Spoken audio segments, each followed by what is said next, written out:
Bueno, buenos días. Muchas gracias por estar nuevamente con nosotros. Vamos a comenzar la segunda jornada de este workshop que hemos organizado desde el Grupo de Trabajo de Tecnologías Educativas de MetaRed Argentina. Pronto voy a introducir a las dos expositoras que tenemos hoy.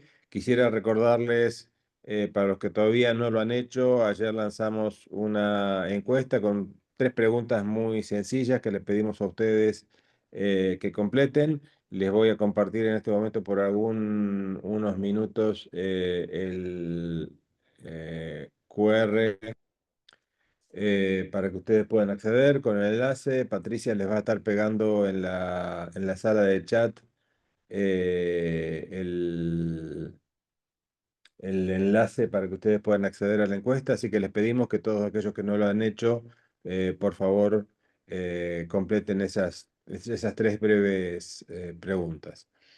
Una cuestión adicional, vamos a aclarar igual que ayer, que aquellos que deseen tener el certificado de asistencia a este workshop pueden solicitarlo por correo. O sea, nosotros no tenemos en este momento las direcciones de correo electrónico de los que están conectados en este momento. Por lo tanto, les pedimos que envíen un correo electrónico a la dirección comunicación@metared.org, y le enviaremos los certificados a todos aquellos que hayan participado y lo soliciten. En el día de hoy vamos a tener como expositoras a Mariana Ferrarelli y a María Paz Prendes. María Paz Prendes trabaja en la Universidad de Murcia, es catedrática de Tecnología Educativa y ha trabajado en numerosos proyectos europeos y latinoamericanos vinculados con tecnologías emergentes en contextos educativos. Mariana Ferrarelli trabaja en la Universidad de San Andrés y es doctora en educación de la UBA y también trabaja en cuestiones de alfabetismo digitales, cultura contemporánea y forma de producción de conocimientos. Así que los dejo, voy a dejar de compartir pantalla y los dejo con nuestras dos dignas expositoras. Muchísimas gracias. Muy buenos días a todos los que están conectados ahí en Argentina. Buenas tardes, si hay alguien que esté en España, que aquí ya es la hora de comer, casi casi ya la del café y la siesta. Y bueno, agradecer a MetaRed Argentina, tanto en nombre de Mariana como en el mío propio, esta invitación para participar en este seminario que está siendo muy interesante.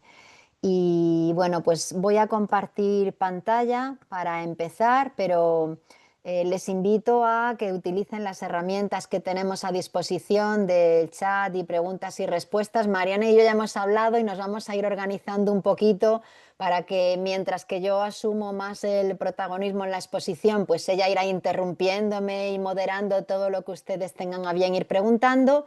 Y luego pues lo haremos al revés. La segunda parte de la presentación visual que hemos preparado, más bien la va a explicar ella y yo pues asumiré ese rol. Pero bueno, que les animamos a que nos interrumpan y vayan preguntando todo lo que quieran. Son muchas las personas que están conectadas, pero así a través de esas herramientas pues hacemos esto más dinámico, más entretenido y también así hablamos menos Marian y yo. Y también un poco conocer pues las inquietudes, ¿no?, que tienen como docentes, porque al final pues todos estamos preocupados de qué es lo que se nos avecina.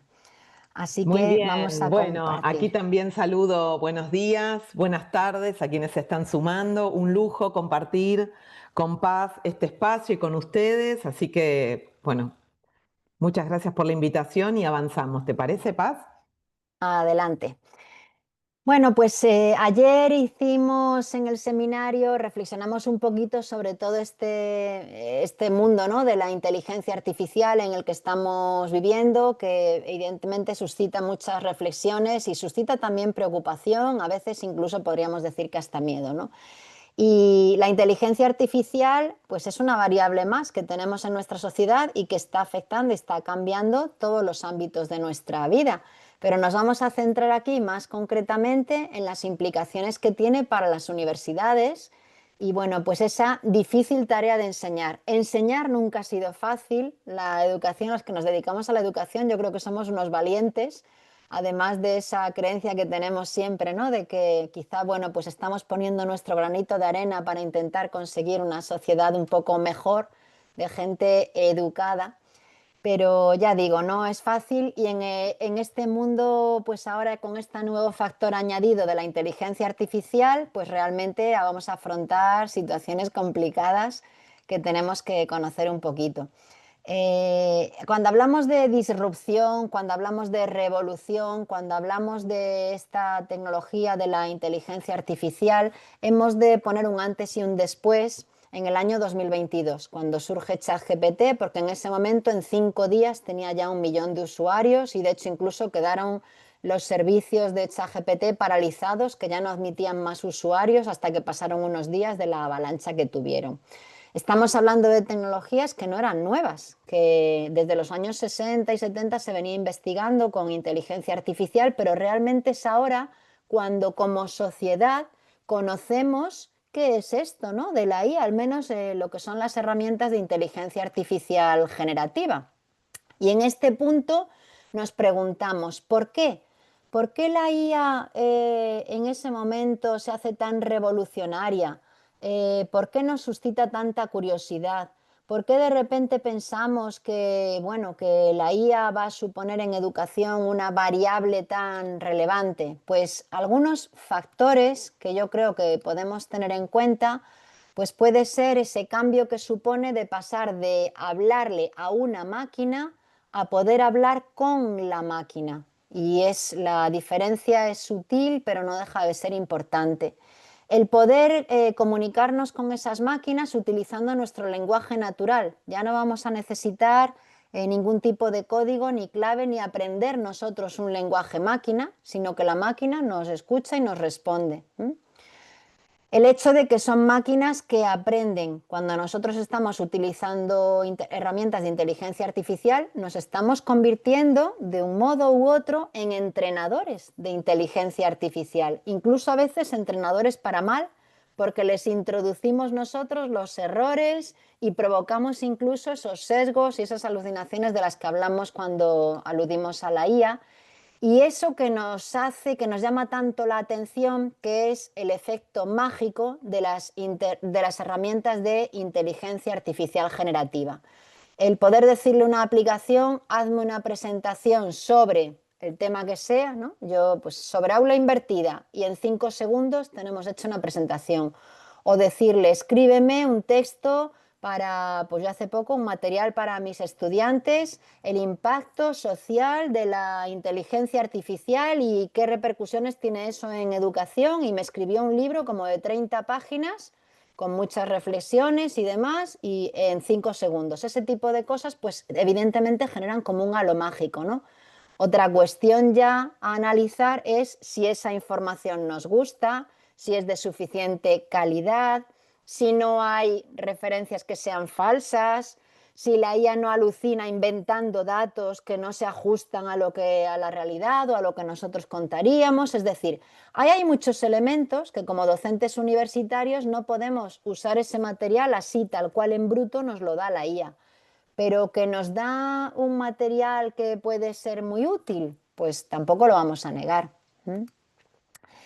Otro de los elementos, la facilidad de uso. Es muy sencillo utilizar las herramientas de inteligencia artificial, mucho más sencillo que herramientas que surgieron en años anteriores cuando hablábamos de la facilidad de uso de la web 2.0 o de las redes sociales, etc.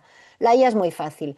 Yo les puedo decir que desde el año 2023 estamos dando talleres para mayores, para personas jubiladas, y aprenden, pero vamos, en un plis, ipso facto. En un plis están generando imágenes, en un plis están creando cuentos, en un plis están editando información, es decir, que es muy rápido. Otra cosa diferente que debemos tener en cuenta es si realmente entienden lo que hay debajo de esas herramientas de IA. Todo lo que es esa reflexión de qué es realmente la IA, qué subyace detrás. qué connotaciones tiene, el uso ético, el debate sobre la sostenibilidad de las herramientas de IA, son otros debates paralelos, pero lo que es esa parte técnica de utilización de las herramientas, de entro en ideogram y hago una imagen en 3 segundos, eso es sencillísimo y por eso ese efecto mágico, ¿no? Ese halo mágico. Y el último de los elementos que yo quería aquí compartir de por qué este enorme impacto es que realmente ya tenemos el hardware para usar herramientas de inteligencia artificial. Otras innovaciones tecnológicas que han ido llegando a la educación requerían una inversión en equipamiento. Cuando hablábamos de Internet necesitábamos un ordenador, una tableta, un teléfono inteligente. La pizarra digital interactiva, tuvimos que equipar nuestras aulas con pizarras digitales. En la Universidad de Murcia se invirtió mucho dinero, por ejemplo, en equipar con pizarras digitales. Aquí no, aquí estamos hablando de unas herramientas que vamos a poder utilizar con ese hardware que ya tenemos. Otro elemento distinto es si son de pago, son gratuitas, o cómo la versión de pago es mejor que la gratuita, o qué brecha se genera entre aquellos que usamos solo las herramientas gratuitas o aquellos que pueden permitirse pagar por las de pago, que siempre van a usar la versión más avanzada, pero a priori es muy sencillo utilizarlas y ya tenemos además los equipos para utilizarlas, nuestros teléfonos inteligentes, nuestros ordenadores. Y en todo este marco, en todo este contexto, y Mariana, no sé si tú quieres añadir algo o quieres interrumpir.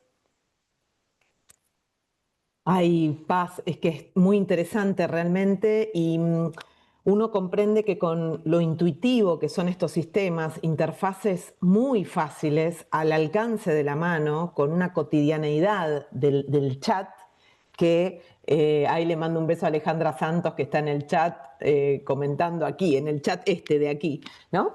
Pero si uno ve las interfaces de estos sistemas que son muy cotidianas para Facilísimas. nosotros, ¿no?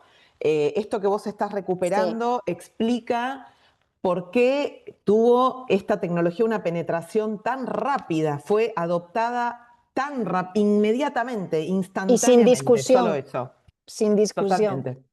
Sí, sí, sí, no hubo reflexión realmente sobre qué peligro, qué nos trae, que no, no, no, no. La adopción fue inmediata.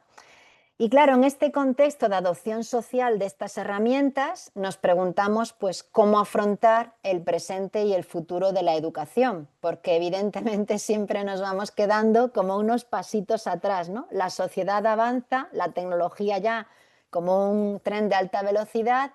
¿Y qué pasa en la educación? Pues es obvio que también hemos de reflexionar. Y estamos en un modelo en el que hemos de situar a los estudiantes y al aprendizaje de los estudiantes, a la adquisición de competencias por parte de los estudiantes, siempre en el centro de cualquier decisión que tomemos, de tipo pedagógico, de tipo estratégico en nuestras instituciones, siempre hemos de pensar en el estudiante.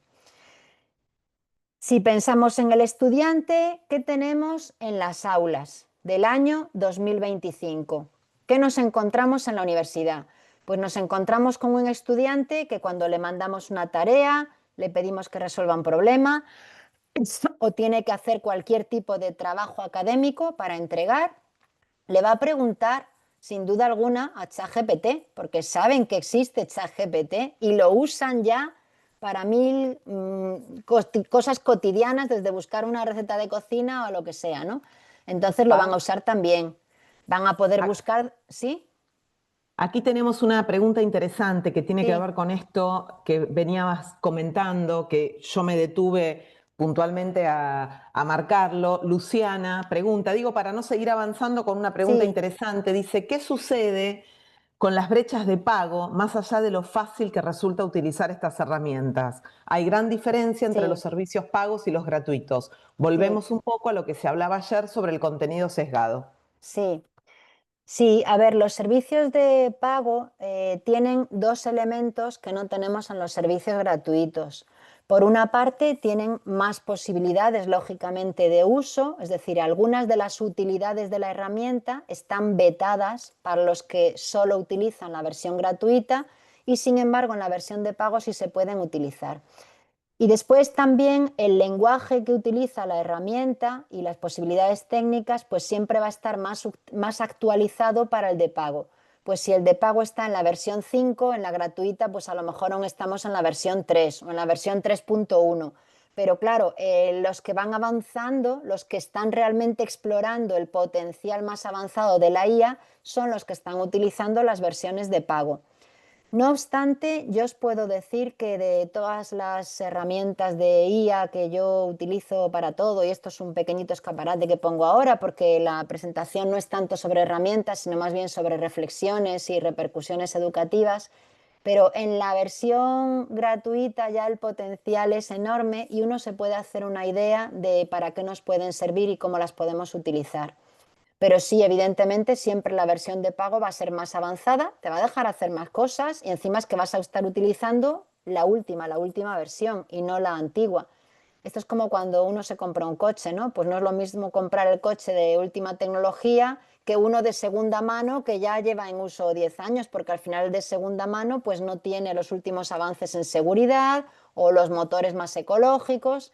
Pues un poco eso. ¿Quién está utilizando la última tecnología, lo más puntero, lo más reciente? El que lo paga. Y sí que hay una brecha, pero bueno, esa brecha no es nueva de la inteligencia artificial. Siempre ha habido una brecha de acceso a las tecnologías en función de aspectos económicos, más allá de cuestiones sociales o geográficas o de edad. Y es una Bien, brecha acá que sigue existiendo. Lautaro complementa, interesante lo que plantea, dice, lo que pasa es que para enseñar IA no podemos decirles, esto lo hacemos con la de pago, hay que probar el límite de las prestaciones gratuitas. Y es interesante esta idea de llevar las IAs al límite, ¿no? Ver qué pasa cuando las llevamos como a un extremo, ¿no? Sí, totalmente de acuerdo. De hecho, yo a mis estudiantes siempre les digo que no paguen por ninguna herramienta hasta que ya hayan explorado todas las posibilidades de todas aquellas un poco que pueden ser de interés y realmente descubran que necesitan la utilidad avanzada de alguna determinada herramienta. Pero si no, que se pueden manejar con las versiones gratuitas y son ya muy potentes en sí mismas. Y es siempre una exploración que ellos tienen que hacer por sí mismos. Yo nunca les recomiendo tampoco usa esta otra, sino lo que les digo es úsalo todo y compara. Y mira a ver qué Mm. utilidades tienen. Incluso hacemos trabajos en clase en los que por distintos grupos se van usando para una misma meta distintas herramientas. O sea, la tarea es la misma para todos, pero les pido a cada grupo que lo hagan con una herramienta diferente y luego en la fase final de debate en clase cada uno explica qué es lo que ha hecho, qué producto le ha dado la herramienta, dónde están los sesgos, dónde está el potencial y entonces es una sesión de clase donde ellos mismos exploran distintas herramientas para la misma tarea y ellos hacen la comparación. Así que bueno, creo que es muy interesante porque además hay diferencias entre unas y otras. Bien. Y bueno, pues decía, ¿no? Que tenemos en las aulas un estudiante que va a usar ChatGPT, que luego va a buscar documentación con Perplexity, que se va a meter en Ryan para ayudarle a hacer un análisis, una revisión sistemática, que va a pedir a NotebookLM que le haga la comparación de documentos, que le haga un resumen, que le haga un mapa conceptual y luego se va a Copilot que edita el texto y le hace una presentación y vuelve a buscar con Gemini y tiene un asistente de escritura que le escribe por sí solo y luego si tiene que traducir va a utilizar un traductor. Pobres de los traductores, se les acabó el negocio porque os puedo decir que son potentísimos los traductores. Y además para que no se descubra y no sea tan fácil que las herramientas antiplagio descubran que está utilizando IA, resulta que tiene humanizadores de inteligencia artificial que humanizan el producto. Y si le pedimos que haga un vídeo o que haga una presentación o que haga una infografía, pues también va a encontrar la IA de Canva o va a hacerla con Gamma o herramientas de generación de vídeo, ¿no? Y todo eso lo saben hacer nuestros estudiantes con IA, ya lo están haciendo. Por tanto, ¿dónde está el reto o cómo tenemos que afrontar el trabajo con nuestros estudiantes en la era de la IA? Pues no sé qué opinará Marianne, pero desde mi punto de vista es fundamental visibilizar el proceso de trabajo. Es decir, que no sea algo que el estudiante sienta que tiene que ocultar al profesor, sino que sea algo que el estudiante haga visible y haga evidente para qué está usando la IA, cómo la está usando, qué respuesta le ha dado, qué ha tenido que cambiar, cómo ha tenido que cotejar información para ver si es fiable. Todo ese proceso de trabajo en el que incorpora herramientas de IA, tenemos que hacerle entender al estudiante que no nos lo tiene que ocultar, sino que lo tiene que visibilizar. Y no sé Sí, en este Paz. sentido, Marian, ¿cómo lo ves tú? Sí, de acuerdo. Manuel Area Moreira propone en el libro que sacó este año, a principios de este año, ahora lo voy a buscar para poner en el link, el link en el chat, justamente lo que propone es eso, ¿no? Tener la conversación en el aula, transparentar el uso y aprovechar para comparar diferentes herramientas. Esto está en línea con una idea que trae Lautaro aquí en la sección de preguntas y respuestas. Dice, por acá usamos la idea de orquestación, volviendo a la idea de los pagos, los que no son, es decir, complementar potencias por funciones específicas, generar una sinergia entre varias herramientas, diríamos, ¿no? Así que de acuerdo con asumir que esto se va a usar, que lo vamos a estar usando, Exacto, ¿no? Y sí, entonces a partir de ahí construir en esos márgenes que nos quedan entre lo que trabajamos en clase con textos, desempeños, conversaciones con el estudiantado y lo que me trae la IA que no se va a ajustar directamente. Ahí hay un margen, hay una distancia para que trabajemos respecto de en qué se equivocó, qué no puso, dónde me complementa, qué sentido interesante me agrega, dónde le falta, ¿no? Me parece que ahí hay un absolutamente. margen interesante para conversar. Exactamente. Sí, sí, aparte el generar la confianza en el estudiante de que no nos tiene que engañar porque nosotros pensemos que no puede usar la IA, sino todo lo contrario, son herramientas que están ahí, son muy potentes, dime para qué. Entonces se crea ahí un espacio de confianza donde eso permite visibilizar el proceso de trabajo, realmente el uso que le están dando. Y creo que aquí pues está una de las claves, ¿no?, que tenemos que abordar en las universidades, entendiendo además que tenemos que formar a nuestros estudiantes en las competencias que van a necesitar para la sociedad del siglo XXI. Y en datos recientes de Hostinger, la demanda de habilidades en IA está superando la oferta de talento en la IA. Es decir, que hay una demanda social de expertos en estas tecnologías que no estamos cubriendo desde nuestras instituciones universitarias. Y tenemos que pensar desde esa filosofía de poner en el centro del sistema al estudiante, que en las universidades tenemos también una responsabilidad sobre la empleabilidad. Y esto afecta a todos los ámbitos del saber, a todos los ámbitos de especialización. No estoy hablando solamente de que necesitamos ingenieros, que también, que salen, creo que salen pocos, según las estadísticas que tenemos en Europa, sino que es una competencia transversal de todas las titulaciones, es decir, todos vamos a necesitar manejar las tecnologías que van a inundar la sociedad en los próximos años. Y esto tiene repercusiones indiscutibles en nuestro rol docente. Como docentes tenemos que ver a la IA no como el enemigo a batir, ni como aquello a ocultar, sino que tenemos que verlo como la herramienta que nos puede ayudar, y que tenemos también que reflexionar, ¿no?, sobre cómo, de qué manera y hasta qué límite o hasta qué punto. Siempre surge el debate de ¿viene a sustituir al profesor? Bueno, pues este debate es tan antiguo como las propias tecnologías y hasta ahora ninguna herramienta nos ha sustituido, y esta de momento ya digo yo que tampoco, vienen a que las utilicemos como ayuda. Y esto exige reinterpretar el concepto que tenemos de competencia digital, y me permito aquí, ya que estamos en Argentina, pues recuperar a Mafalda, este entrañable personaje del queridísimo Quino. Reinterpretar la competencia digital en el sentido de que el elemento clave para que haya innovación educativa está en el docente, no está en el alumno. Podemos tener alumnos que utilicen todas las herramientas de IA del mundo mundial, que al final quien diseña esas situaciones de aprendizaje, quien diseña las guías de las asignaturas, quien toma decisiones no solo sobre qué y cómo va a enseñar, sino también sobre qué y cómo va a evaluar, que para el estudiante es básico el entender qué se le va a pedir en la evaluación y cómo se le va a evaluar, pues todo eso exige tener docentes preparados para afrontar esta realidad y esa reinterpretación de la competencia digital, porque ya no hablamos solo de, en general, ¿no?, de las tecnologías digitales, del uso de Internet, de la web 2.0, de sino que ahora hemos de incorporar necesariamente todo este mundo de la inteligencia artificial. ¿Y qué hacemos los docentes? Sí.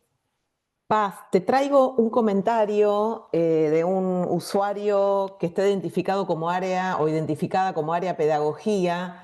No nos pone el nombre, pero interesante lo que está trayendo, también para que intercambiemos. Me parece potente esto que te propone. Dice, estoy de acuerdo con Paz en visibilizar, que era un poco lo que vos traías. Sí, El tema sí. se complica en tesis de grado o posgrado, donde se la usa en investigación. Se utiliza para marco teórico, selección de antecedentes, resumen, etc. Pero la parte donde el estudiante tiene que ir a la realidad a recolectar datos como entrevistas, encuestas, análisis de observaciones, también la usan. Por supuesto, ahí los datos son inventados, no reales. Ni siquiera sería preocupante que el análisis de datos los haga la IA. Pero inventar datos de una entrevista, eso ya es complicado porque no refleja la realidad del trabajo. Creo que este es un ejemplo de no integridad académica, es un ejemplo totalmente punible, ¿no? A ver, ¿a vos qué te parece? Absolutamente. Ahí nos vamos, que bueno, es un tema que tenemos también para analizar, al tema de la ética, pero esto no es nuevo de la IA. Ya se hablaba al final llevamos mucho tiempo hablando de plagio y de cómo las herramientas digitales ayudan al estudiante al copia-pega, que con la máquina de escribir era más complicado el copia-pega, aunque podías copiar también de un libro y lo tecleabas, ¿no? Esto es una cuestión de ética y afectaba a la enseñanza antes de la IA, durante la IA, después de la IA, es decir, nosotros ya estamos trabajando en los trabajos fin de grado y en los trabajos fin de máster. A los estudiantes es lícito que indiquen explícitamente que han utilizado una herramienta de IA para alguna tarea. Pues he utilizado Perplexity para buscar referencias para el marco teórico, o para el análisis de datos estadísticos he utilizado Julius, es decir, se les pide que lo expliciten y que expliquen para qué.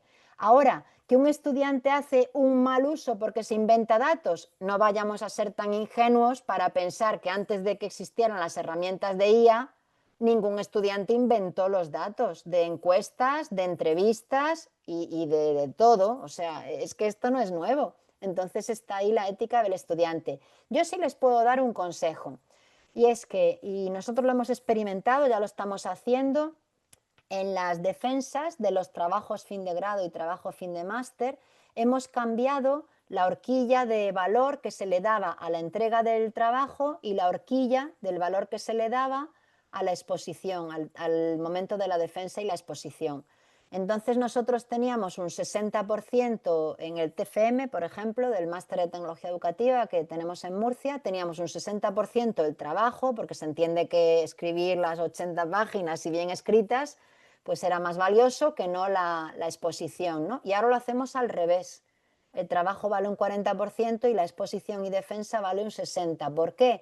Pues porque ya saben los estudiantes que el acto de defensa son 45 minutos, de los cuales se les da cronometrados 10 para que hagan un resumen, y el resto del tiempo es debate con el tribunal. Y ahí es cuando realmente descubres qué ha hecho, cómo lo ha hecho, qué conoce de la realidad que ha investigado, cómo ha conseguido los datos, vas arañando, arañando, arañando, y es cuando realmente ahí encuentras muy bien, pues eso, ¿no? El uso que le ha dado, a veces incluso uso no confesado por escrito en el trabajo de herramientas de IA.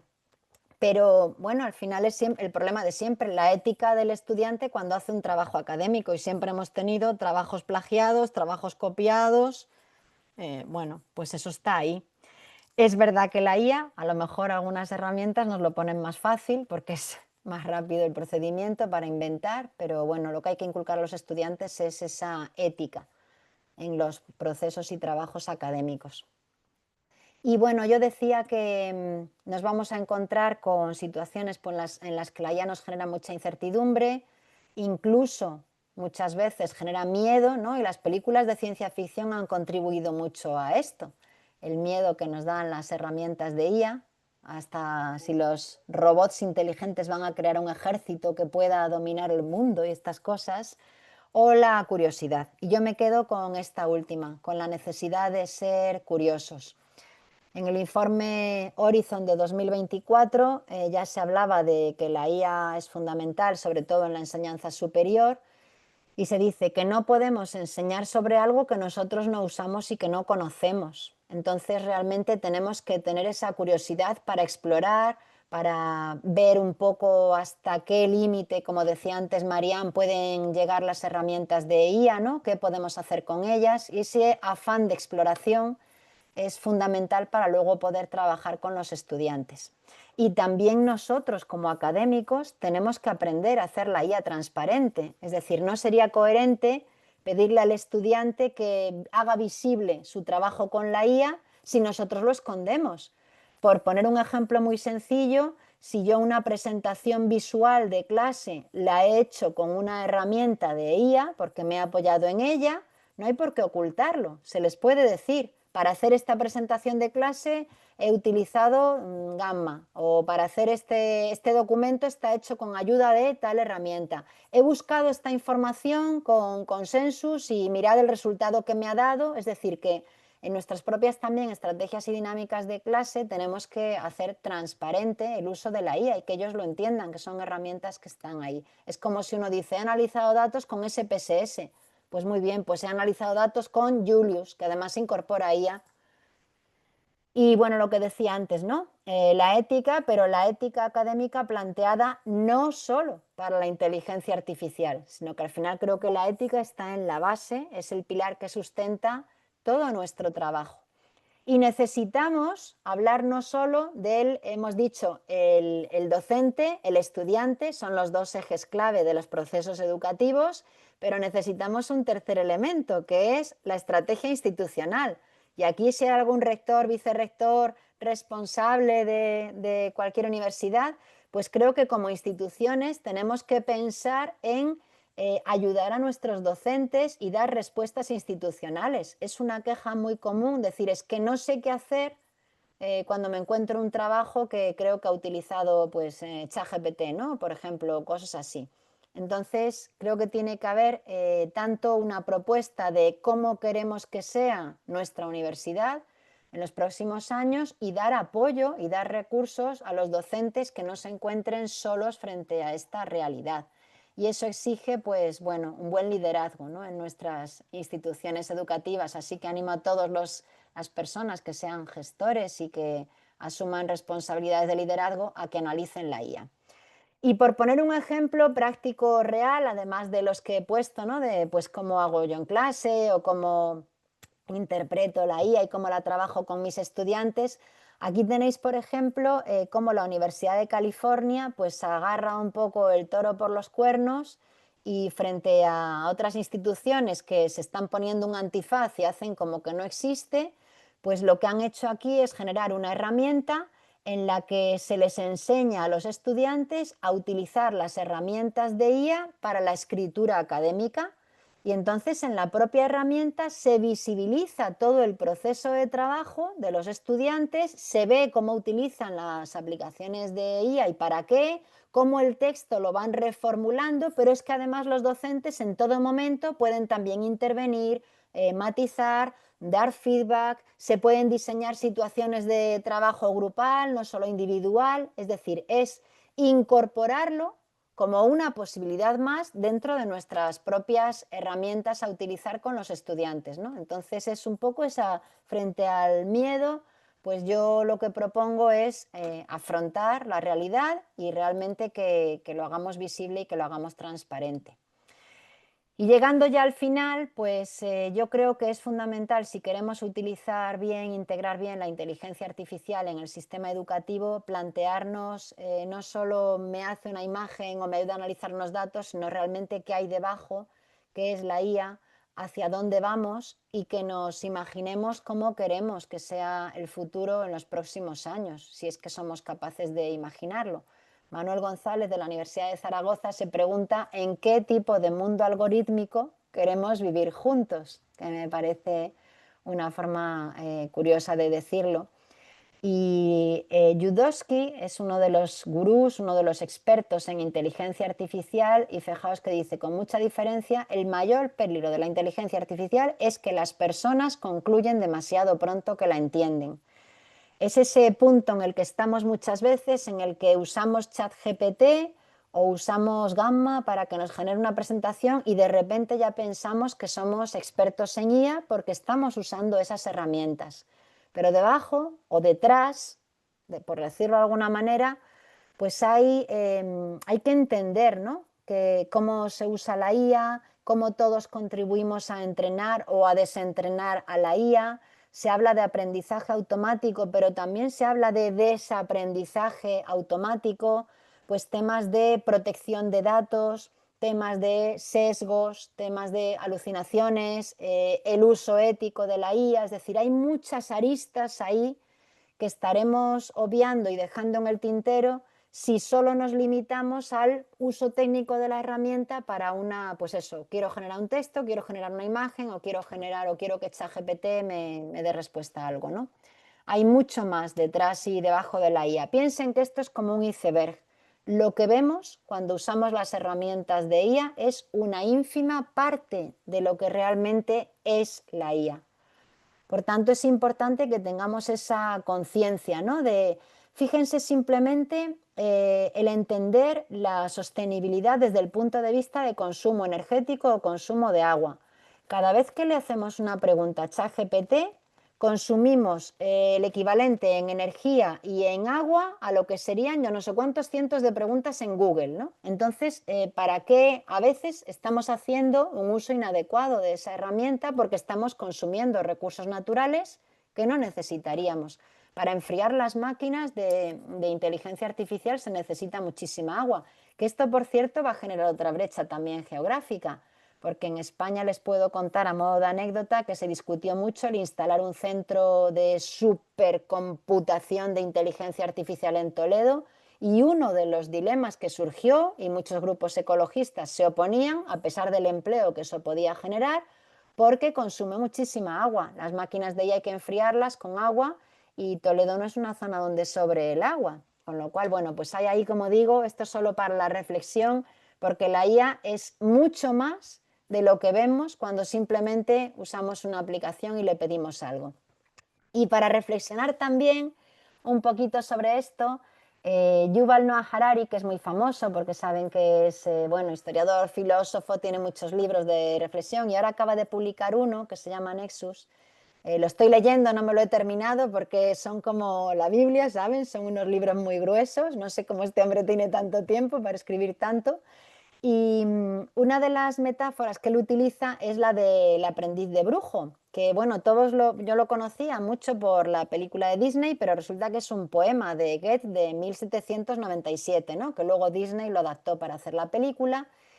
Y si recuerdan, en esa película, pues Mickey Mouse lo deja un brujo allí a cargo de su torreón, y Mickey Mouse dice: ¿para qué me voy a poner yo aquí a limpiar? Que me ha dicho el brujo que me ponga a limpiar, si esto como un embrujo yo lo puedo hacer, ¿no? Y entonces intenta que se limpie solo el torreón, pero las escobas y las fregonas y los cubos y tal se le revelan, ¿no?, y se le descontrola la situación, hasta que llega el brujo y con otro conjuro lo para todo.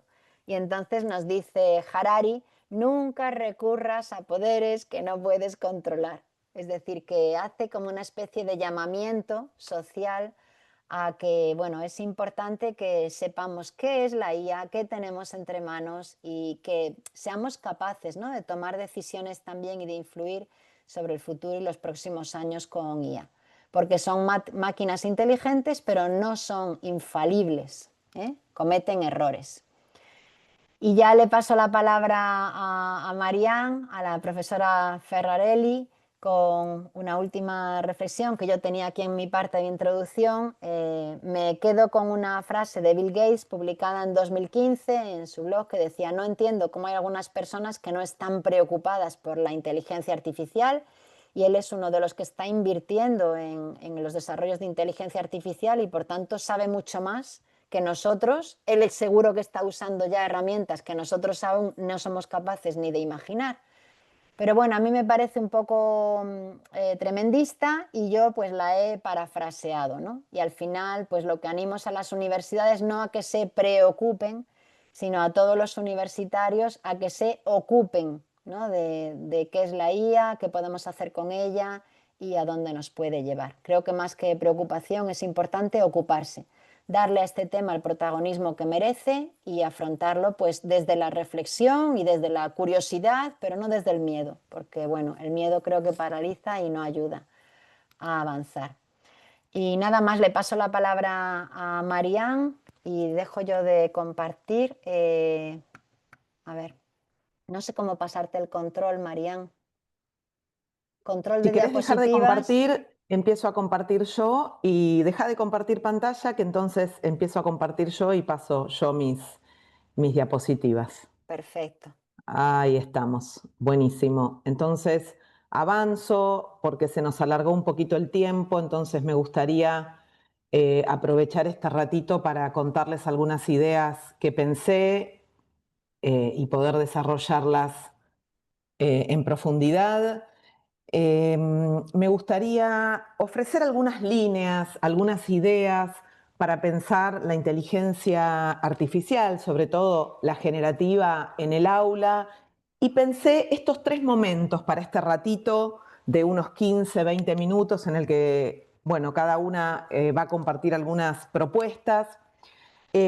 Arrancando por un reconocimiento del territorio, por eso me viene muy bien esta primera incursión que nos ofreció Paz, para luego comenzar por algunos vectores críticos, algunas ideas, algunas preguntas para hacernos y cerrar con algunos accionables para el aula, puntualmente preguntarnos, que eran algunas cuestiones que fueron surgiendo en el chat y en el dispositivo de preguntas y respuestas, qué habilidades, qué sensibilidades desarrollar hoy como docentes y estudiantes. Así que voy a avanzar en estas 3 direcciones con algunas definiciones y reconocimiento del territorio, ¿no? De qué hacemos con estas tecnologías generativas en el aula a partir de algunas comprensiones. Y me parece que la primera, y esto aparecía recién en preguntas que ustedes formulaban y comentarios que aparecían en el chat, tiene que ver con entender que cuando interactuamos justamente con estas tecnologías que poseen una interfaz casi que podríamos decir engañosa por lo simple que es, ¿no? Por lo sencilla, intuitiva, nos atrae esta idea que traía Paz sobre hablamos a la máquina y ahora hablamos con la máquina, ¿no? Hay algo ahí.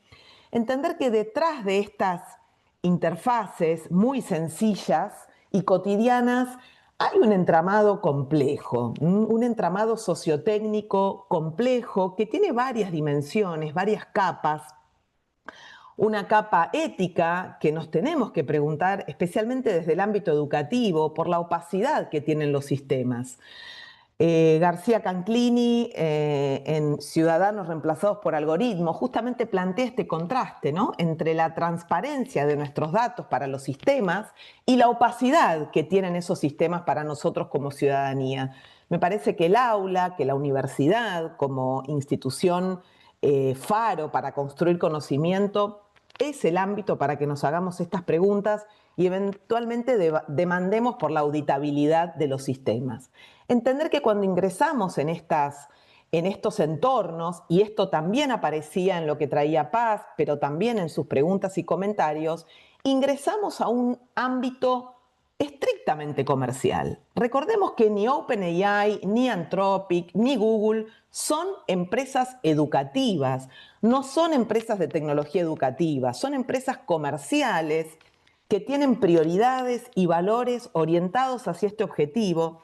No lo estoy juzgando, simplemente lo estoy describiendo. Hay una fuerte impronta comercial, precisamente por lo que nuestros colegas en el chat y en la sección de preguntas comentaban, ¿no? Esta idea de darte la versión gratuita en el formato freemium para que después vos pagues la suscripción. Entonces, no digo que esto sea un motivo para sustraernos de estas herramientas, coincido que tenemos que estar definitivamente ocupando un lugar aquí, teniendo una conversación, pero entender dónde estamos ingresando con nuestro estudiantado, con nuestros colegas, como universidades. No voy a tomar todas las dimensiones, quería simplemente hacer este recorte por respeto al tiempo que tenemos dispensado para este momento, pero sí decir que a la derecha, cuando accedan a la presentación, que ahora en breve la voy a compartir en el chat también y luego estará disponible, tienen acceso al libro que editó Ludmila Martins de la Universidad de Barcelona, pero donde van a encontrar una serie de capítulos de colegas muy queridos, muy admirados, admiradas, y en donde con Paola Ricaurte, en el capítulo 3, tomamos todas estas dimensiones, no las que aparecen en esta diapositiva, que son muy poquitas, sino muchas más: cultural, social, política, pedagógica, ambiental, cuando miramos a la IA como un fenómeno complejo desde el campo educativo. Una mención especial para Paola, mi coautora, que la semana pasada fue nombrada por la revista Time, junto con otras 100 personas, como una de las personalidades destacadas de la IA en 2025. Así que mis saludos y mi admiración total para ella, ¿no? Aquí en este capítulo, pero también en el corpus del libro, si es que esta línea de pensamiento les interesa, justamente definimos la tecnología como un campo de disputa política, en donde hay asimetría por el control de los recursos, hay actores con diferentes intereses. Entonces, desde el campo educativo, comprender estas complejidades, estas múltiples capas en donde nuestra agencia y nuestra autonomía se ven afectadas por otros jugadores que no tienen los mismos objetivos, pero que están en el campo educativo, me parece que es vital para comprender en profundidad este fenómeno y entender con más profundidad y con un panorama mayor de qué se trata cuando pareciera que lo único que hacemos es interactuar con un chat que nos devuelve respuestas, ¿no? Y traer estas conversaciones al aula. Otra cuestión que me parece de vital importancia para abordar la IA en el ámbito educativo con una perspectiva desde la complejidad, tiene que ver con mirar otros fenómenos asociados a la inteligencia artificial. Diríamos en criollo aquí en el Río de la Plata, pero me parece que en otras latitudes de Latinoamérica, de Iberoamérica también, no nació de un repollo la inteligencia artificial. Está íntimamente relacionada con otros procesos como la algoritmización, la datificación de todas nuestras prácticas, la transformación en datos medibles y cuantificables de todo lo que hacemos, de nuestros comportamientos, online y offline también, porque incluso cuando nos trasladamos con el celular, aunque le bajemos la geolocalización, la red sabe dónde estamos por las antenas por las que se va conectando el celular, ¿no? Y ni hablar del primero de los procesos, que es la digitalización de la vida, ¿no? De nuestras prácticas allí por la década del 90. Aquí en Argentina, por poner un ejemplo, con el arribo de la Internet comercial a mediados de los 90, hay un gran proceso de convergencia tecnológica. Digo, yo le muestro un celular a las nuevas generaciones, pero hago la aclaración. Antes sacábamos fotos con un dispositivo especial, separado del dispositivo en el cual leíamos, del dispositivo en el cual escuchábamos la radio, en el cual mirábamos una serie, que hoy todo converge a un mismo dispositivo. Entonces se fue preparando el terreno, un poco en la línea de lo que Paz traía al inicio de su presentación, se fue preparando el terreno para que ahora nos resulte cotidiano y natural encontrarnos frente a un chat que nos responde. Bueno, la misión de la universidad institucionalmente, pero también es nuestra responsabilidad como docentes, también como estudiantado, es desnaturalizar esa cotidianeidad, ¿no? Ir a buscar las costuras, como dirían nuestros queridos Carlos Magro y Tiscar Lara, ¿no? Ir a buscar esas costuras, porque la industria las hace desaparecer. Parece que es natural hoy entrar a WhatsApp y conversar con un bot de inteligencia artificial. Bueno, desnaturalicemos estas relaciones. No sé, Paz, si querés traer algún comentario, Sí, alguna pregunta. sí, te iba a comentar porque hay aquí una pregunta por lo que has comentado tú de la neurocognición y dice si conoces alguna investigación en curso sobre neurocognición de los estudiantes con el uso de IA. Bueno, interesante. A ver, el MIT sacó un estudio hace unos meses, muy recientemente, en donde monitoreaban precisamente qué áreas del cerebro se activaban en diferentes situaciones. Definieron 3 escenarios. Personas, sujetos a quienes les ofrecieron solamente, les pidieron la escritura de un ensayo solamente con ayuda de ChatGPT, escritura con ayuda de Internet y escritura orgánica 100%, ¿no? Bueno, y las conclusiones no son muy esperanzadoras, ¿no? Había como bastante delegación cognitiva en aquellos que solamente se habían surtido de ChatGPT. Yo voy a buscarlo también, este estudio, que me parece relevante y potente para lo que estamos trabajando, porque no hay muchas investigaciones. Entonces, aquellas primeras son interesantes. La verdad es que a los fines metodológicos debemos decir que era interesante como primera investigación. La muestra era muy pequeña, eran 50 y pico de personas divididas en grupos de 18 y al final, digamos, las conclusiones finalmente eran sobre un grupito de 9 personas, ¿no? Pero bueno, interesante para ver de replicar este tipo de estudios. Sí, a ver, Eh, tienen que pensar que estamos hablando, aunque la investigación yo decía antes que es antigua, que data de hace ya varias décadas, pero realmente es ahora, desde 2022, 2023, cuando hemos empezado a investigar pues todas esas implicaciones, ¿no?, que tienen educativas, psicológicas, sociales. Entonces estamos en un campo de investigación que va mucho más allá de la tecnología, pero en el que muchos somos ahora novatos, están empezando a explorar. Así que Totalmente. no, tampoco hay mucho sustento teórico. Mm. No, no. Por eso es interesante estar abiertos a nuevas investigaciones, pero también apoyarnos en las investigaciones que existen. Y Mm. traigo aquí, y ya voy pasando a la última parte de esta primera sección, la investigación de colegas Pablo Rivera Vargas y Judith Jakobkis, también de la Universidad de Barcelona, de otra línea de investigación de la Universidad de Barcelona. En esta publicación ellos justamente, como su título lo dice, analizan el ingreso de las corporaciones, aquí vuelvo a la beta comercial, de las corporaciones tecnológicas, de las denominadas Big Tech a la escuela. Si bien su foco es los niveles obligatorios, en particular la primaria, recomiendo su lectura porque nos permite adoptar una lente crítica que no solo sirve para la escuela, sino también para la universidad. ¿Qué entra a la universidad cuando ingresan estas tecnologías? Esta versión comercial de las tecnologías. Recordemos que Cataluña, tiene la experiencia de XNet, interesante para mirar ahí qué pasa cuando incorporamos tecnologías focalizadas en el bien común, de código abierto, otro tipo de tecnologías. También me parece interesante pensar que estas inteligencias artificiales son una versión, que es posible pensar en otras, que tal vez sea momento de empezar a pensar en otras tecnologías educativas en sentido amplio y otras IAs en sentido más específico, que no necesariamente sean comerciales, ¿no? Pensar en IAs de ejecución local, que uno puede descargar un modelo y hacer un fine tuning para adaptarlo a las necesidades propias institucionales y no tener que pagar una suscripción, porque cuando la descargas de manera local, en un equipo potente, personal o en un servidor, digo, y aquí tenemos a nuestras colegas de la Universidad Nacional de Córdoba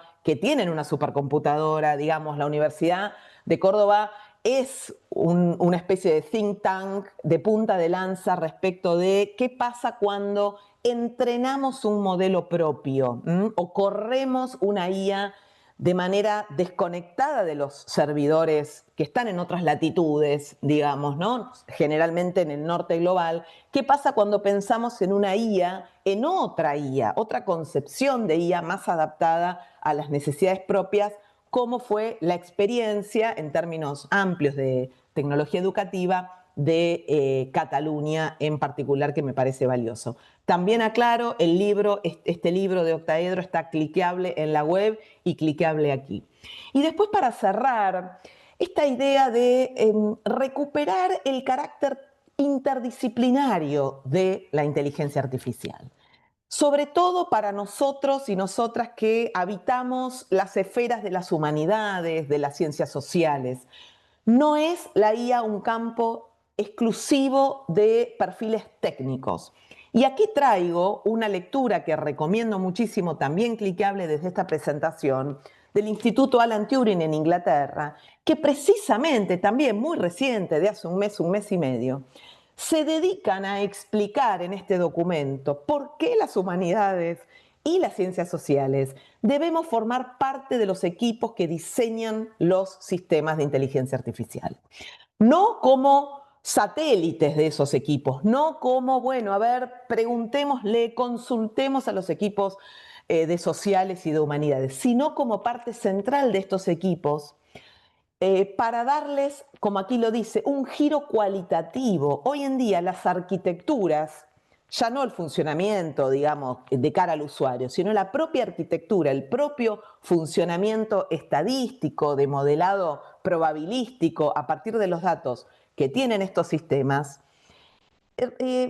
generan una estrechez en la concepción que tienen de mundo. No les permite capturar esos matices culturales tan propios de todas las regiones, porque nosotros no solo en Latinoamérica tenemos matices culturales, al interior de Argentina, en la propia ciudad de Buenos Aires, tenemos matices culturales que las IAs, por los sesgos de los que hablaban Fabio y Julio en el día de ayer, no pueden capturar.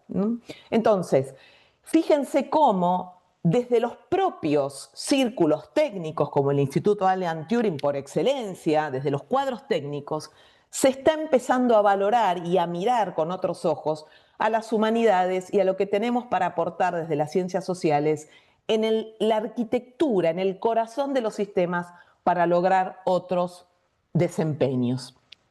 Me vengo aquí... Sí, yo, sí. si me dejas que ponga solo un ejemplo, que creo que se entiende muy bien esta perspectiva multidisciplinar que comenta Marianne, uno de los grandes problemas que surgieron, por ejemplo, en el Silicon Valley cuando empezaron a desarrollar las tecnologías de automoción apoyadas en inteligencia artificial, los coches automáticos que van solos, ¿no? Fueron los dilemas éticos. Y empezaron a llamar a los filósofos y hay también muchos lingüistas, es decir, son equipos donde no solamente hacen falta personas expertas en la parte más tecnológica de la IA, sino en filosofía, en lengua, en sociología, para entender todas esas implicaciones que está teniendo esta tecnología. Y aprovecho para preguntarte, que no sé, Marianne, porque como has sacado en algún momento lo de la salud mental, pues te pregunta también aquí Daniel Alcanoni si podrías recomendar alguna bibliografía sobre IA y temas de salud mental, contención emocional. Bueno, hay un tema No ahí, sé, la verdad es que no es mi especialidad, no la podría mía recomendar tampoco. esa bibliografía. Bueno, Estoy recomendando un montón de otra bibliografía, no sí. particularmente sobre esa, pero sobre los usos de la IA para salud mental también tengo algo para decir, porque me parece clave que abordemos nuestras conversaciones con el estudiantado, el privilegio que tenemos en todos los niveles educativos, no solo en la universidad, también en los niveles obligatorios, de compartir 2 horas a la semana, 3, 4, las que sean, con estas cabecitas que están saliendo al mundo, las nuevas generaciones. Tenemos una responsabilidad no solamente de formar en el sentido de la educación bancaria freireana, ¿no? Sino de tener conversaciones significativas en relación al entorno que ellos y ellas están atravesando y nosotros también estamos atravesando. Entonces, me parece que cuando encaramos estas conversaciones con las nuevas generaciones desde la complejidad de estos sistemas, desde cómo funcionan, porque finalmente de cara al usuario vemos palabras, pero del otro lado, en el backend, diríamos, estos sistemas lo único que hacen es generar numeritos probabilísticos de qué palabra viene después de la otra. ¿Cuál es la probabilidad de que exista la próxima palabra, de que ocurra una palabra posible una después de otra? Están acomodando numeritos. De cara al usuario aparecen palabras a las que nosotros les damos sentido. Entonces, cuando abordamos la conversación desde cómo funcionan los sistemas y desde la complejidad que va mucho más allá de una interfaz que se presenta como aséptica y sencilla, ahí entendemos la imposibilidad de confiar en estos sistemas. Me preocupa que no solo las nuevas generaciones, sino las no tan nuevas, usan estos sistemas como consejero terapéutico, consejero espiritual incluso. Sistemas que lo único que hacen es acomodar una palabra al lado de la otra por probabilidad estadística, es una calculadora con esteroides. Es muy peligroso pensar que me puede estar diciendo algo realmente significativo y relevante. Ya decir es una palabra que no utilizaría para estos sistemas. Entregan un contenido. O como diría John Warner, un investigador norteamericano, en un libro de muy reciente publicación, construyen sintaxis, nada más. Es sintaxis, un orden lógico de palabras para generar una oración, un párrafo, un ensayo. Sí, ok, muy bien. Uno le da una entrevista, como recién comentaban en otro sentido una colega por aquí por el chat, y me puede sacar cuáles son los núcleos de esa conversación. Y la verdad que lo hace muy bien. Sobre todo si yo hice la entrevista, yo la edité, yo la desgrabé, la transcribí, si yo tengo los núcleos en la cabeza, ya me los anoté, se los puedo dar a una IA a ver si ve algo más que yo no estoy viendo y yo valido esos núcleos. Pero entendamos que si bien para unos desempeños son muy útiles estos sistemas, como el ejemplo que daba recién de un procesamiento de una entrevista, en la medida que yo hice todos los pasos previos, de ninguna manera podrían funcionar como guías espirituales. Esto lo digo con mucho respeto también, sin juzgar. Jamás podría juzgar a quien encuentra en estos sistemas apoyo emocional, ¿no? Si le hace bien, si su bienestar pasa por la interacción con estos sistemas. No lo digo desde un punto de vista moralista, ni normativo, ni mucho menos. Simplemente entender que estamos frente a sistemas que entienden de números, pero que eso lo transforman por algún proceso también estadístico en palabras, los words embeddings, bueno, esto da para otra charla y para otro taller, y que solamente nos entregan sintaxis. En el medio toman decisiones por nosotros los sistemas, de manera automática. En el medio ofrecen un modelo de mundo, aquí está la dimensión epistémica. Ofrecen un modelo de mundo, presentan datos como si fuera conocimiento, con una autoridad notable. Aquí me vengo para aquí. Proponen un orden clasificatorio en donde hay ciertos conocimientos que parecen más valiosos que otros. Entonces, tengamos cuidado con esta familiaridad y esta cercanía de la lengua, porque son números que a nosotros se nos presentan bajo la apariencia de palabras y parece que estamos en una conversación. Aquí me viene el sesgo de la comunicación. Es un diálogo. Comunicar viene de poner en común. Estoy poniendo en común mi subjetividad y mi intencionalidad con otra subjetividad que tiene intencionalidad. Definitivamente no. Y aquí quiero hacer foco especialmente en este rasgo que tienen los sistemas por diseño, ya lo traen diseñado así. Hablan en primera persona. ¿Por qué no decir, cuando uno ingresa a ChatGPT, te presentamos este clasificador estadístico que te ayudará a generar contenido sobre el tema que le solicites? ¿Por qué no pensar que la interacción puede ser de otra manera? Fíjense cómo logran un apego emocional, simulan un vínculo donde efectivamente no lo hay. ¿Por qué no hablar de estos sistemas en tercera persona desde las propias páginas de las compañías? Y evitamos esta ficción de la intimidad que logramos con algo que no es no es más que una calculadora con esteroides. Digo así, una calculadora super pro, diríamos, aquí en el Río de la Plata. Más allá de que es problemática la metáfora de la calculadora, porque la calculadora no toma decisiones por nosotros, no me habla, no simula empatía, está en reposo a la espera de la acción humana, mientras que estos sistemas permanentemente están funcionando. Entonces, creo que tener estas conversaciones en el aula, conversar sobre lo problemático que es la antropomorfización por diseño. No somos nosotros, usuarios y usuarias, que tenemos la tendencia a personificar mascotas, el auto. No pongamos la responsabilidad en los usuarios. Estos sistemas vienen diseñados de fábrica para hablarnos en primera persona, pedirnos disculpas. ¿Disculpas de qué? La calculadora no me pide disculpas cuando está funcionando medio mal, no me dice, me estoy quedando sin batería, disculpa, hay números que no aparecen en mi pantalla. No necesito. En este caso debería ser lo mismo. No necesito decir hola, gracias, por favor. Digo, simplemente entregame el contenido que te solicito. ¿Mm?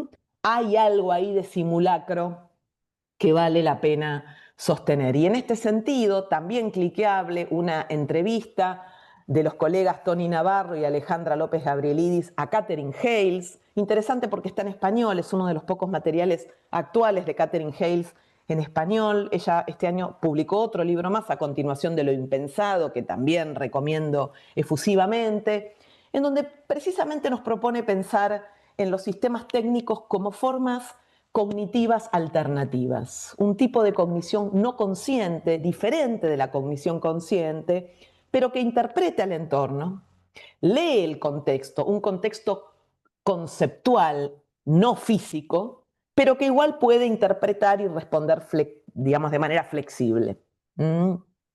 Lo dejo en el aire porque es otra manera de entender a las inteligencias artificiales que rompe y que disputa la centralidad de las narrativas dominantes, que son las narrativas corporativas.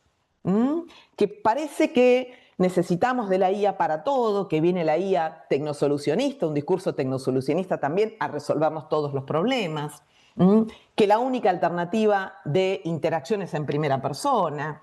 A ver, pensemos otras posibles inteligencias artificiales. Y voy cerrando para respetar los tiempos, haciéndome preguntas, y también las invito a comentar en el chat, en la sección de preguntas y respuestas, sobre qué habilidades entonces en este contexto complejo, acelerado, multicapa, ¿no? Opaco, difícil, muy difícil.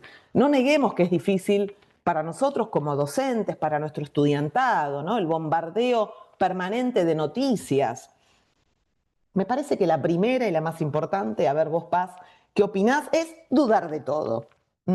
Frente a máquinas que hablan, por momentos sin decir mucho, que me entregan un ensayo supuestamente académico, con citas y referencias en APA 7, pero que en el fondo repiten patrones, usan adjetivos exagerados, repiten estructuras gramaticales.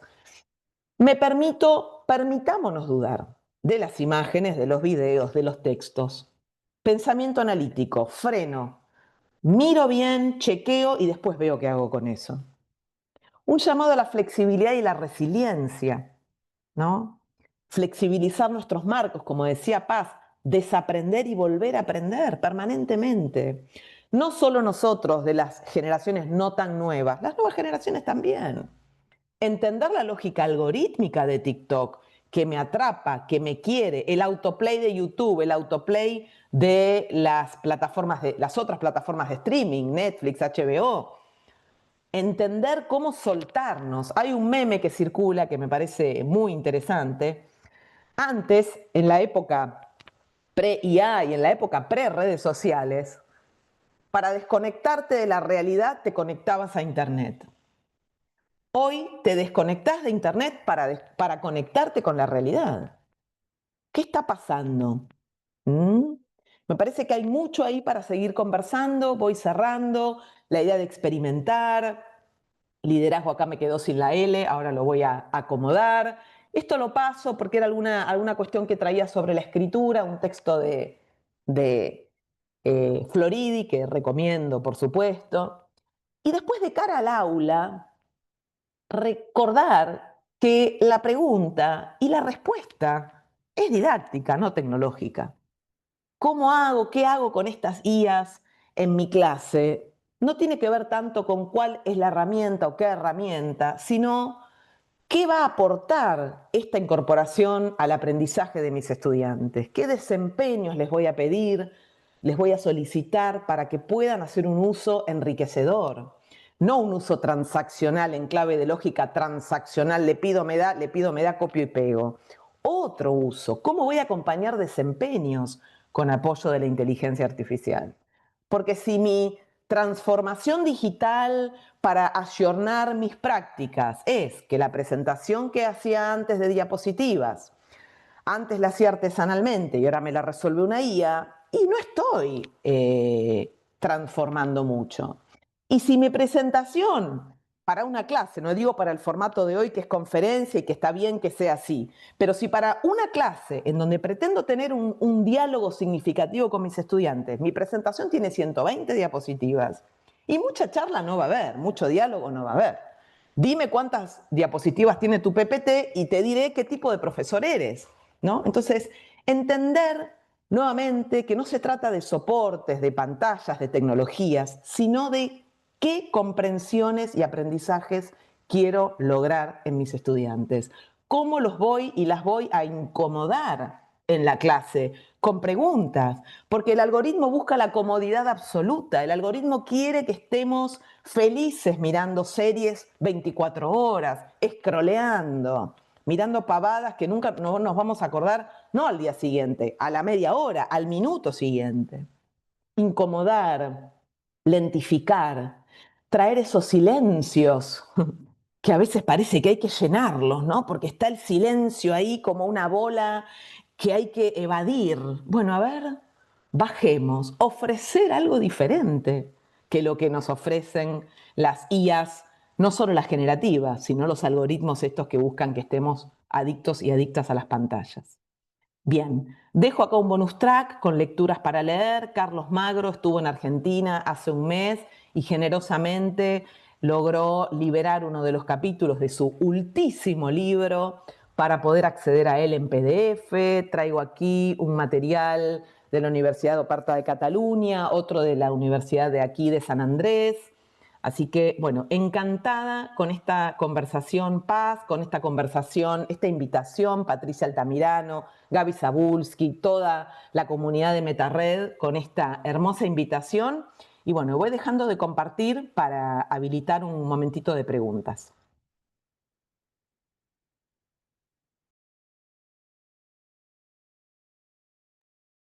Muchas gracias, Paz, muchas gracias, Mariana. Creo que Paz ha estado, así como estabas contestando preguntas Sí, antes, María Paz sí. también ha estado Y tengo contestando. también alguna aquí, Miguel, si me dejas, le intento resumir Adelante, a adelante, Mariana, por favor, Paz. porque las he ido leyendo todas y básicamente, bueno, aparte de las felicitaciones, Mariana, por lo interesante de la charla, pues ha llamado mucho la atención el concepto de cognición no consciente y hay dos preguntas sobre eso y uno de los asistentes que dice que a lo mejor el problema es que hace rato que dejamos de querer pensar, ¿no? Aludiendo al tema de la cognición. Y bueno, nos hacen un par de preguntas que yo te las traslado. Una es cómo Un darle... segundito, ¿Sí? un ¿Sí? segundito, Maripaz. Sí. Mientras contestas, ahí Gaby ha presentado un QR que es para una nube de palabras que resuman la impresión que nos ha dado a todos estas dos charlas, básicamente para que sepan de qué se trata.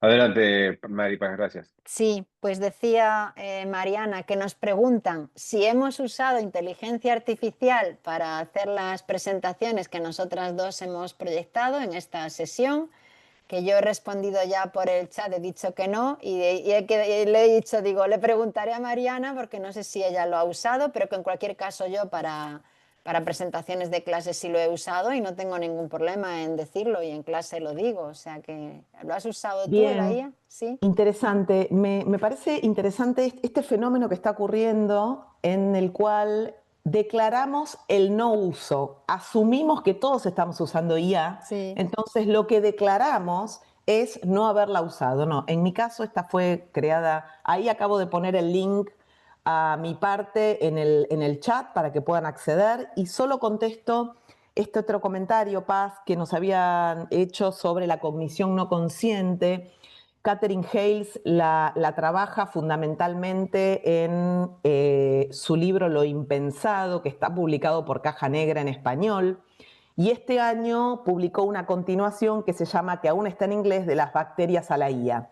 Básicamente trae esta idea de cognición no consciente presente en organismos humanos, en la digestión, en la respiración, como una manera de aliviar a la cognición consciente de operaciones de respuestas sensoriales al entorno que no necesitamos pensar. Sería inimaginable y abrumador, usa la palabra para no abrumar a la conciencia, imaginar que mientras hablamos tenemos que estar pensando cuándo respiro, cuándo camino, cuándo muevo la mano, ¿no? Hay respuestas del organismo que son propias de esta cognición no consciente presente en organismos biológicos y en sistemas técnicos. Y aquí es donde entonces ingresan los medios computacionales a esta simetría con humanos y humanas. Por eso ella va a hablar de ensamblajes cognitivos,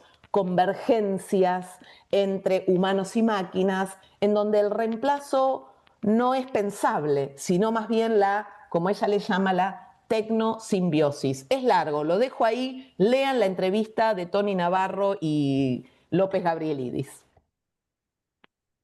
Pues teníamos otra pregunta que es, ¿qué hacer en aulas donde tienes más de 30 alumnos? ¿En qué sentido? Pues en el sentido de utilizar la inteligencia artificial, como hemos hablado de la necesidad de visibilizar el proceso, de recuperar de alguna manera las situaciones de interacción. Creo, Pilar, Paz, me parece que la pregunta se refiere a que tú habías planteado, por ejemplo, el tema de la importancia de la interacción oral, por ejemplo, en la evaluación de una tesis y Exacto. demás, y que básicamente Claro. me parece que la pregunta orienta que en nuestras universidades masivas, con Sí. clases masivas, ese tipo de interacción, ese tipo de evaluación se hace muy, muy compleja. Sí, pero yo lo he hecho yo he tenido el año pasado, tuve un grupo de 80 estudiantes y lo hice. Hacíamos actividades prácticas en las que ellos tenían que utilizar la IA, íbamos introduciendo distintas dinámicas en el aula para que ellos comparasen distintas herramientas de IA a la hora de afrontar una tarea, iban haciendo exposiciones, presentaciones. Es verdad que es una asignatura que dura 4 meses. Y lo hacía con 80 estudiantes, los organizo en grupos de máximo 5 estudiantes, 6, y sí se puede hacer. Evidentemente Bien. no todos los estudiantes tienen la oportunidad de interactuar lo mismo o de hablar lo mismo que es en un grupo pequeño que tengas a lo mejor en un máster o un grupo de doctorado, pero es cuestión de diseñar, yo creo, las estrategias de aula en función del número de estudiantes que tienes. Bueno, muchas gracias Adriana, también aquí en el chat, profe Eli, Natalia, Marisa, que nos están dejando comentarios. Estoy mirando, perdón, estos últimos, estaba así como muy apasionada con los temas que había elegido para hoy. Solamente decir como alternativas para clases numerosas, entiendo, tengo colegas de la Facultad de Medicina, por ejemplo, que tienen 250 personas, odontología en la Universidad de Buenos Aires, ¿no? Colegas del ámbito de la salud con quienes comparto cotidianidad en algunas formaciones que dictamos en la Universidad de Salud. Entonces, es difícil, sin embargo, creo que una interesante alternativa, por ejemplo, podría ser a partir de alguna línea trabajada en clase, ¿no? A partir de un eje compuesto por varias lecturas, diferentes autores, etcétera. Bueno, escribir una síntesis de manera orgánica. Orgánica quiero decir 100% humana, lápiz y papel, escrito a mano, puede ser individual, puede ser en parejas. Digo, estas decisiones, vuelvo con la pregunta didáctica, las tomará cada uno y cada una. Podemos escribir orgánicamente una síntesis, un registro situado y contextual a partir de lo trabajado. Y luego preguntarle a una IA, solicitarle a una IA que genere una síntesis similar sobre el mismo tema, y luego comparar, a ver qué amplía de lo que nosotros escribimos, qué omite, dónde nos enriquece, qué autores toma, si son diferentes o iguales a los que nosotros habíamos tomado.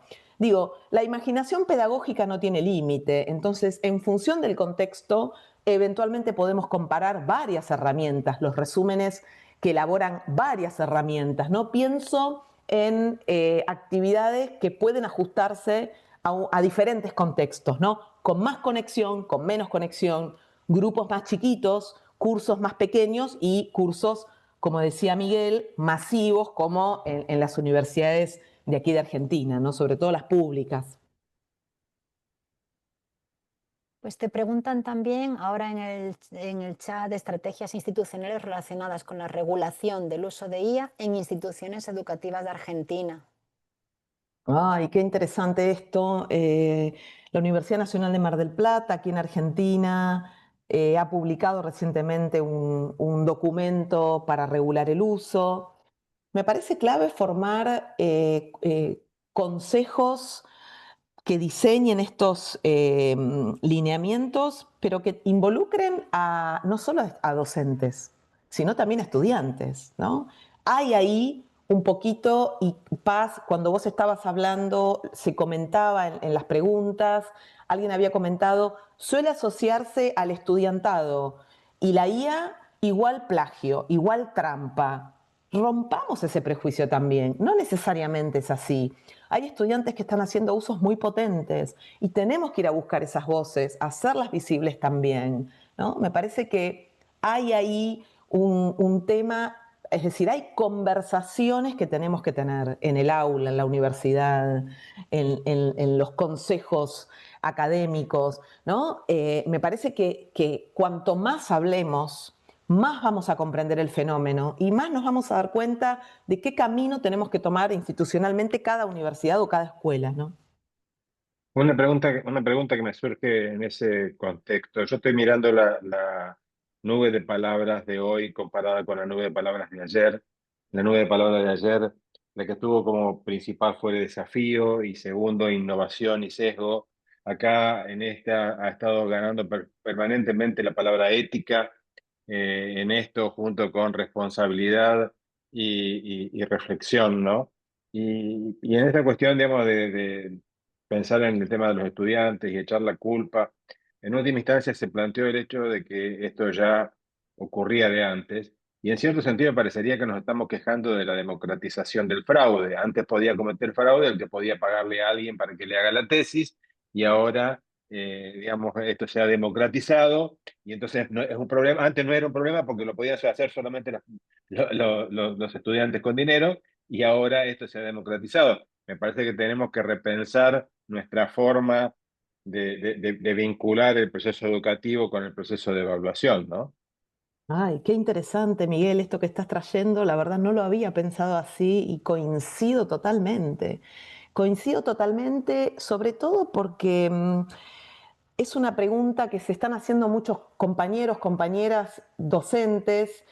Este comentario, a ver, si la evaluación que diseñé o la propuesta que hago sistemáticamente, puede ser que alguna que otra ocurra, pero si sistemáticamente lo puede responder y lo puede hacer una IA, algún problema estamos teniendo. ¿Vamos a echarle Exactamente. la culpa a los estudiantes que recurren a una IA para que les responda las preguntas? ¿O nos vamos a replantear? Vuelvo con la cuestión didáctica, ¿no? El problema no es tecnológico, ¿no? Después podemos hablar de la irresponsabilidad de las corporaciones que pusieron a disposición masivamente estos sistemas y las repercusiones que eso tuvo. Digamos, el que quiera hacer trampa hizo trampa siempre. El que quiera aprender tal vez está usándola de manera interesante. Vayamos a buscar esos usos potentes, incorporémoslos en nuestras prácticas. Sí, yo creo que, no sé, bueno, desconozco el contexto de Argentina, pero yo no creo que esté tan relacionado con cuestiones económicas. Les voy a poner un ejemplo y es de hace 10 años. No teníamos, aún no disponíamos de IA y en un trabajo fin de máster, una compañera de mi grupo de investigación descubrió que todo estaba plagiado, pero ninguna herramienta de detección de plagio lo había detectado porque lo que había hecho la alumna era traducir documentos que el original estaba en inglés, de artículos y cosas que había encontrado en internet, buscando en la web, en Google, ¿no? Se había puesto a buscar, había encontrado cosas en internet, entonces lo había traducido, con lo cual nada de lo que había escrito era elaborado por ella, pero como estaba traducido, claro, la herramienta de detección de plagio no lo había detectado. Para detectar eso, pues es complicado. Entonces, bueno, Pues me uno a lo que acaba de comentar Mariana, ¿no? El fraude, el querer engañar, el querer hacer trabajos que no lo estás haciendo tú de verdad, eso ha existido siempre, no es algo que haya llegado ahora de repente con la IA. Pero el problema es nuestro, porque en realidad hemos atado la evaluación al proceso educativo. O sea, básicamente creamos un ecosistema donde premiamos el fraude. En vez de, o sea, no creamos un ecosistema que fomente el trabajo, no convencemos al alumno que el trabajo, el ejercicio es justamente el desarrollo, que es lo que queremos lograr, y ponemos el énfasis en el resultado final, y asumimos que el resultado final solo se logra realizando el trabajo cuando no es así, ni ha sido así antes. Porque antes, lo que ocurría antes eran, o sea, lo que a nosotros nos interesa es que el estudiante aprenda, haga el trabajo, crezca, y en realidad enfatizamos únicamente la evaluación. Entonces, a mí me da la impresión de que el problema es nuestro y que tenemos que repensar, o sea, cosas que a lo mejor antes funcionaban más o menos, ahora directamente no funcionan y tenemos que repensarlas. El modelo de evaluación académica, qué estamos evaluando y cómo lo estamos evaluando, ¿no? Y al final, ¿qué significa cuando ponemos una calificación de aprobado? ¿Qué significa eso? ¿Qué estamos evaluando de verdad? O cuando damos un título, ¿no? ¿Qué competencias de verdad han adquirido esos estudiantes a los que estamos titulando en lo que sea? Es toda una reflexión ahí fundamental sobre el tema de la evaluación, pero que bueno, yo lo que venía a decir es que no es solo un problema que esté vinculado a la IA, sino que es un problema tan clásico y tan antiguo como de antes, ¿no? No va ligado a las tecnologías en sí. También a los estudiantes, ¿no? ¿Cuál es la preocupación del estudiante? ¿Aprender o superar solamente la calificación de aprobado para tener su titulación? Pues benditos seáis los que en clase tengáis a los estudiantes que quieren aprender, pero no nos engañemos, son una minoría. La mayoría de estudiantes que tenemos en el aula, si tú el primer día y yo lo pregunto, haces la pregunta, ¿queréis aprender o queréis aprobar? Lo que quieren es aprobar. Entonces van a limitarse a aquello que realmente les va a servir para el 5. Yo llevo 2 años haciendo un experimento, os lo cuento así rápidamente para no extendernos más en el tiempo que estamos ya en hora de cierre. Yo hace 2 años decidí diversificar mi metodología de evaluación y entonces hago una evaluación para los que quieren aprobar y se conforman con el 5 y entonces es como una especie de evaluación de mínimos, ¿no? De suficiencia. Venga, lo mínimo imprescindible lo has adquirido, te pongo un 5. Y una evaluación en la que el estudiante, que sí que aspira a más nota o quiere aprender más, pues le hago trabajar más, lógicamente, ¿no? Y ahí entonces ya pueden llegar al 10. De mis 80 estudiantes, no sé cuántos así a bote pronto intuís que optan por un modelo y por otro, pero por no perder mucho tiempo, ya os lo digo yo. El año pasado creo que fueron 5 los que optaron por poder llegar hasta el 10. El resto se conformaban con la nota de aprobado, de 5, no querían más. Es decir, a mí dame lo mínimo imprescindible que con esto ya voy yo servido. Entonces, bueno, creo que hay muchas dimensiones, pero ligadas a lo que es todo el concepto de evaluación formativa, sumativa, para qué, cómo, qué estrategia, es coherente nuestra estrategia de evaluación con la estrategia, con nuestra metodología de enseñanza, y creo que es un debate que va mucho más allá del hecho de incorporar tecnologías o de la IA, ¿no? Lo que sí que yo tengo Totalmente. clarísimo es que ha muerto, porque eso sí que ha muerto, no tiene ningún sentido la evaluación basada únicamente en me entregan un trabajo y yo lo corrijo.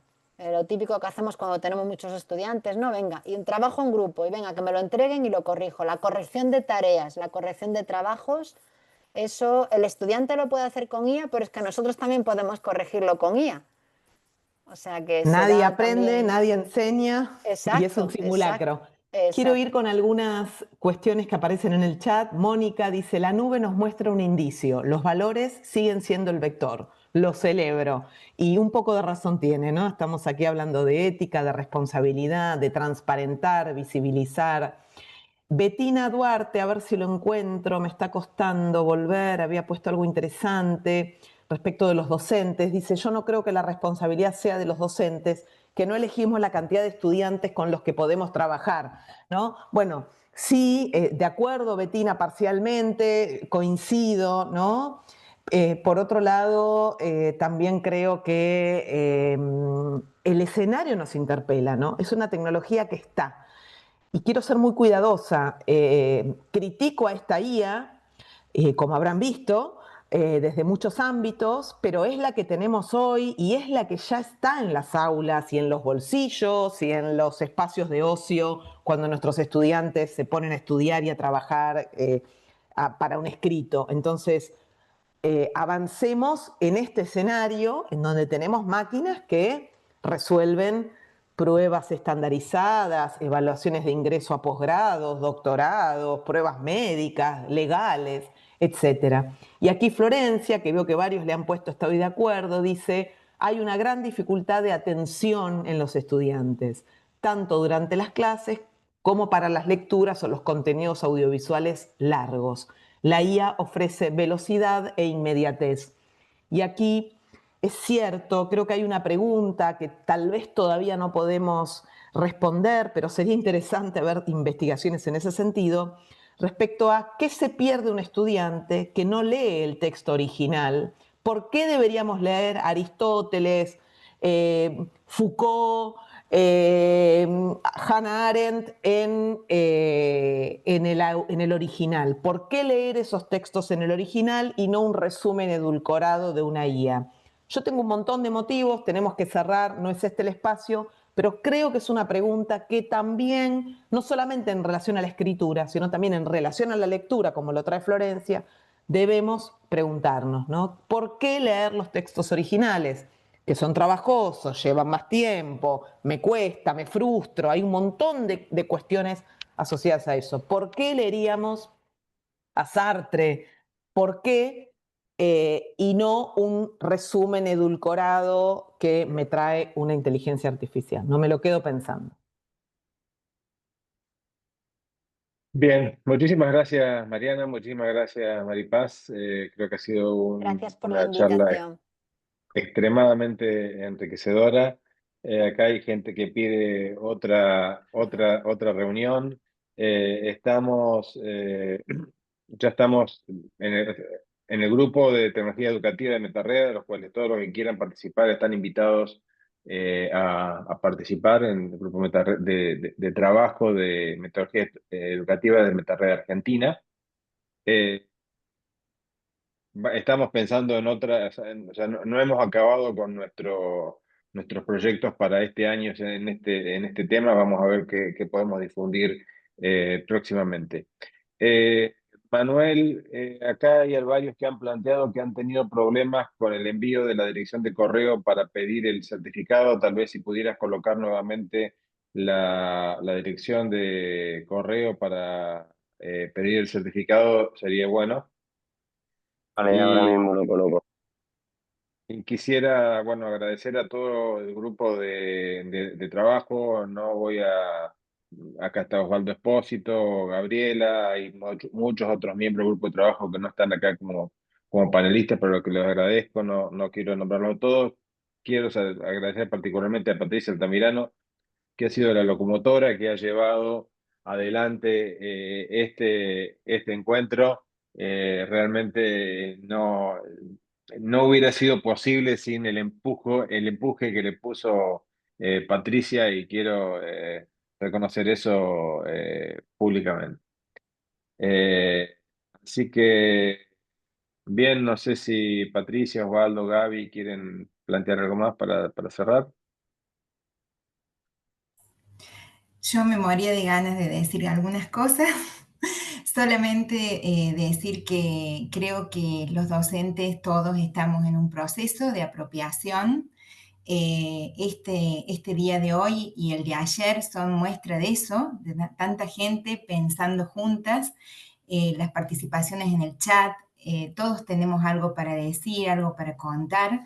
Entonces me parece que es parte del proceso que estamos haciendo y que hay un sello en Latinoamérica y que tiene que ver con esta mirada crítica que siempre nos ha caracterizado, reflexiva, y hoy nos sigue interpelando para asumir que, como decía Mariana, este es un problema didáctico, pero que en el fondo es también político, ¿no?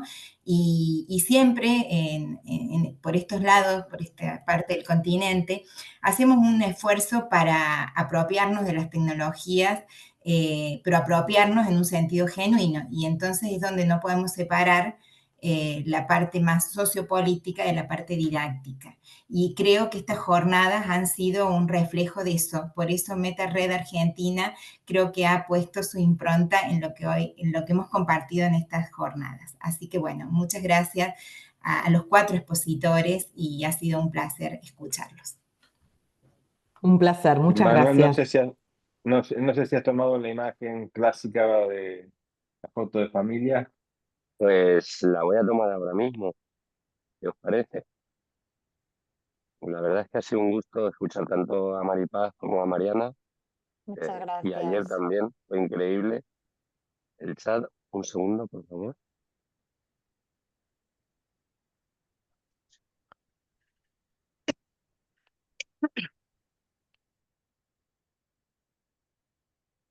Voy a hacer otra porque justo ha Has pillado tosido. a Patricia tosiendo, ¿no? Sí, justo. Entonces, voy a hacer otra. Perfecto.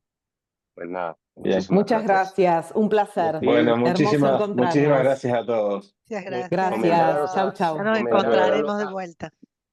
un segundo, comentar a los asistentes que está abierta ahora mismo la convocatoria para que personas de las áreas TEI de las universidades argentinas puedan viajar a otras universidades iberoamericanas con una beca de 2.500 euros financiada por MetaRed. Son 10 becas para personas de las áreas TEI, de las universidades argentinas y de toda Iberoamérica en realidad. Pero bueno, ustedes tienen la posibilidad de poder viajar. Simplemente tienen que entrar a la dirección web que les voy a poner ahora. Y, un segundo, por favor, muy rápidamente. Aunque ya lo he puesto en el chat anteriormente, pero por favor, si es una oportunidad. Y nada más, muchas gracias Miguel, muchas gracias Osvaldo, los coordinadores del grupo Gracias, de gracias a ustedes, tecnologías Manuel. educativas de Argentina, y Patricia y Gabriela, de los conocidos. Chao a todos. Gracias, gracias Manuel, gracias a Hasta todos. pronto. Muchas gracias por todo, por la ayuda técnica. Impecable. Chao. Hasta luego. Voy a cerrar.